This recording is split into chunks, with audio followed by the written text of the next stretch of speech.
जो मान्छे आफ्नो हुन सक्दैन त्यही मान्छेको माया चाहिँ किन यति बढी लाग्ने हो क्या है भगवानले पनि के सोचेर यस्तो बनाउँछ जस्तो लाग्छ क्या जो मान्छे चाहिँ आफ्नो नसिबमै छैन आफ्नो खप्परमै छैन त्यो कुरा मलाई थाहा छ तर पनि त्यही मान्छेको चाहिँ एकदमै माया बढी लाग्दो रहेछ क्या यो चाहिँ ह्युमन नेचर नै रहेछ जो कुरा चाहिँ तपाईँले पाउन सक्नु हुँदैन त्यही कुराको आश बढी लाग्दो रहेछ क्या अनि त्यही भएर आफूले आफ्नो फिलिङ्स चाहिँ सबैको अगाडि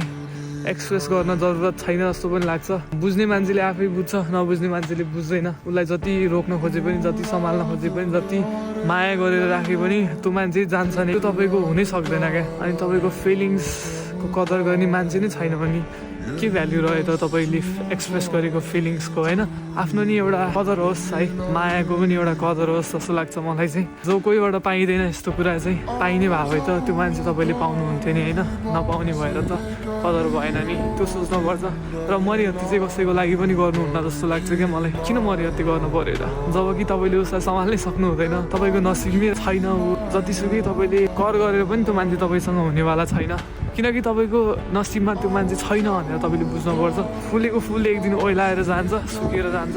त्यस्तै हो तपाईँको फिलिङ्स पनि एक दिन बिलाएर जान्छ त्यो मान्छेप्रति अब तपाईँले पाउनु हुँदैन भनेपछि होइन त्यो कुरालाई रहर पनि गरेर काम पनि छैन जस्तो लाग्छ मलाई चाहिँ त्यो भएर रहरै नगर्नु त्यस्तो कुरालाई मार्दिनु छोडिदिनु लाइफमा कति मान्छे आउँछ जान्छ जो मान्छे तपाईँको हरेक पलमा तपाईँलाई साथ दिएर बस्छ त्यो मान्छेलाई चाहिँ कहिले पनि नगुमाउनु होला उसको कदर गर्न सिक्नु होला दुःखको बेला तपाईँलाई कसले साथ दिन्छ त्यो मान्छे चाहिँ तपाईँको लागि एकदम बेस्ट पर्सन हुनेवाला छ सुखमा पनि हात समातेर लग्नु होला हुन नसक्ने कुराको जिद्दी गरेर पनि नबस्नु होला आशै मारिदिनु होला त्यही भन्छु म तपाईँहरूलाई त्यही हो यार